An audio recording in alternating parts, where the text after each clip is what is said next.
Again, as with last chapter, massive trigger warning for child abuse, homophobia, transphobia, trauma, and the like. Hello, and welcome to Chapter 3 of Hogwarts Bouquet, a trans Harry Potter fanfic on AO3 by ElizabethEmerald. Chapter 3 is titled Plans and Breakfast. The conversation between the three of them took several hours. After telling Harry about his parents and magic, they let the exhausted boy retire to sleep in the guest room. He had gone through so much, the abuse, the panic attack, the healing, and then to have his entire world turned upside down, he deserved to rest. Once she was sure he was asleep, Minerva made herself a very strong drink. She returned to the table and rested her head on the tabletop, her fingers interlaced behind her head. She started at the soft touch of Poppy's hand on her shoulder. "I couldn't leave him, Poppy," Minerva said to the tabletop. "I don't care what Albus says. I couldn't leave a child who was hurt like that." "Of course you couldn't, Minnie." Poppy's voice was soft as she rubbed slow circles into her back. "If you were the type of person who could abandon a child, you wouldn't be the type of person who I would flew halfway across the country to help. You know the health of the children has always been my first priority. So tell me, what's the next steps?" Minerva sat up, rubbing her eyes, then quickly took a sip from her drink. "We have to protect Harry," Minerva said, her voice once again firm. "Not just from any surviving Death Eaters, but also from Dumbledore and the Order. I just don't know how. We both have to go back to Hogwarts in a couple weeks.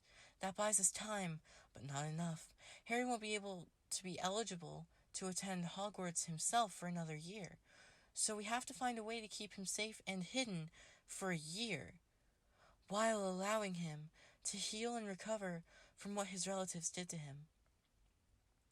Listing out all the things they would need to do in one go like that just made the task seem insurmountable. They had so little time, and Harry would need so much care. "Maybe one of us could adopt him? Or at least lie and say we did?" Poppy asked. "We could, but there's still the question of what we would do during the school year. As soon as Albus sees him, he's going to demand he returns to his relatives." Minerva thought a moment. "We would have to change almost everything about him. His name, hair, even his appearance." "Oh, but he looks—" Poppy couldn't even bring herself to say what they were both thinking.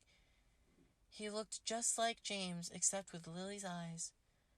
"I could give him his looks back once he's old enough to be safe," Minerva said. "The transfiguration wouldn't be that hard, though I would need to reapply it often, but from a magical sense, he would still be Harry Potter, and Harry could be tracked." "What if he—" "Never mind." Minerva raised an eyebrow at Poppy, curious of what she had thought of. Eventually she continued. "I had researched a ritual a few years ago, mind, and I don't remember it exactly, but—" She paused again. "It's a ritual that would allow someone to choose to be part of a different family, magically and legally." "What were you researching something like this for?" She looked down, embarrassed. "Sirius Black asked me about it. He wanted to fully become a Potter and magically join his found family." Minerva's eyes blazed with anger. Sirius Black. If it weren't for him, none of them would be in this situation. Lily and James would be alive. Harry would be raised by his loving parents, not abused by his relatives. Why would he want to be part of the Potter family and then betray them? Still, it might offer an option to help Harry.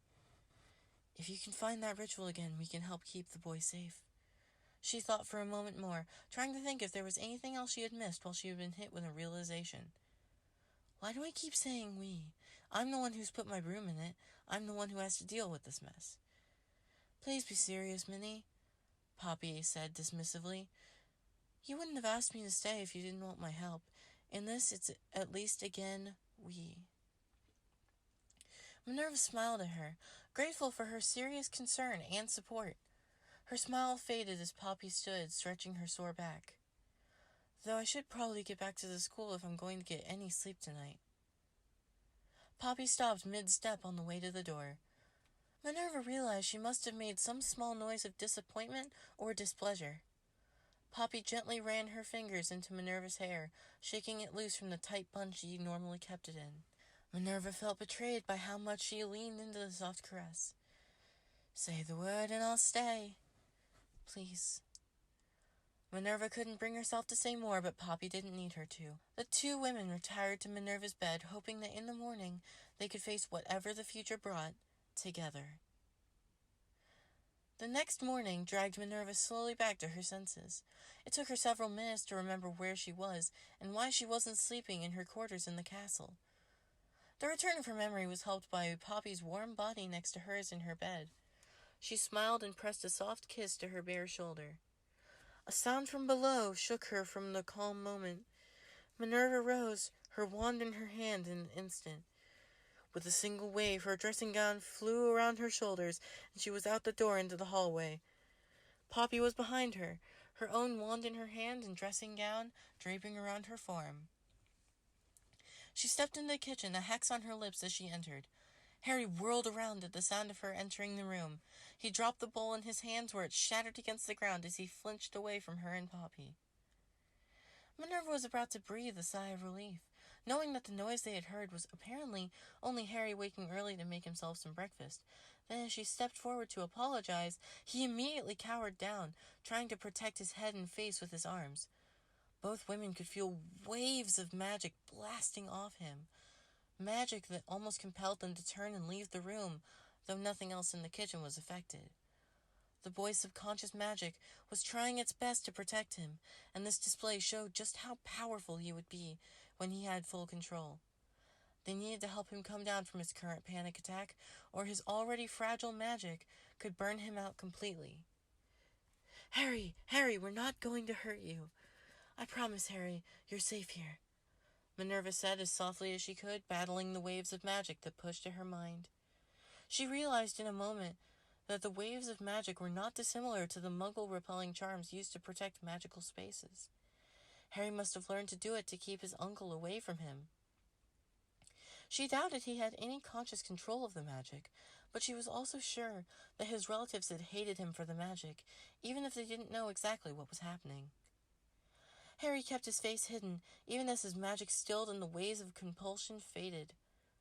Minerva carefully walked over to him, placing a gentle hand on his shoulder. He flinched even at that soft touch. Poppy joined her shortly, murmuring soft assurances, though she was careful not to touch him. It took several minutes of ministrations before Harry was able to look them in the eye. He finally sniffed and wiped his eyes. "I'm sorry about the bowl," Harry mumbled. His hands were still shaking from his panic attack. "There's nothing to be sorry for," Minerva said, casting a quick repair charm, and the scattered pieces of the bowl became whole once more. Harry's eyes widened, but he still was far too anxious.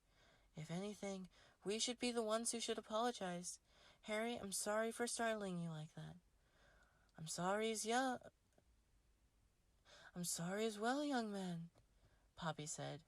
Then she looked carefully over the beginnings of a breakfast that certainly would have served more than just Harry. "I knew you would be hungry after the healing yesterday, and you could certainly use some more meat on your bones, but is this all for you?" He shook his head. "I wanted to have breakfast ready for you when you woke up, so I could get started on the rest of my chores as quickly as possible. Maybe I could have whatever was left after you were done?" He was shaking again. Poppy and Minerva shared a glance. "Harry, you are not a servant. I did not remove you from the Dursleys to have you cook or clean for me, and you don't have to eat only the leavings." Minerva hesitated before trying to explain more. Instead, she tried to create a mental tally of the number of times she wanted to hex Vernon and Petunia Dursley into non-being. "Let's get you up and we can all make breakfast together." Despite his fear and shaking hands, Harry was able to help Poppy and Minerva make a simple breakfast from the limited food that was available in the cottage. It was very obvious to both of the women that he still expected them to be angry, possibly to hit him because of the broken bowl, and even with several reassurances, he also thought he had to earn the right to eat. Poppy was on the verge of tears by the time breakfast was ready, and they were all sat at the table with equal helpings. She hid it well behind her professional demeanor, but Minerva knew her far too well to believe that. Minnie knew she was not as good at containing her anger, but she just had to hope that her constant praise of Harry's cooking would show him that she wasn't mad at him. Finally, with breakfast done, and the first panic attack of the day slowly fading, Minerva sat Harry down to have some more serious discussion about his future. She felt that she would need a stiff drink long before the end of the night. The Dursleys had hurt him in more ways than either of them had ever thought. Thank you for listening to Chapter 3 of Hogwarts Bouquet by ElizabethEmerald. I hope you have a wonderful day, and thank you for watching.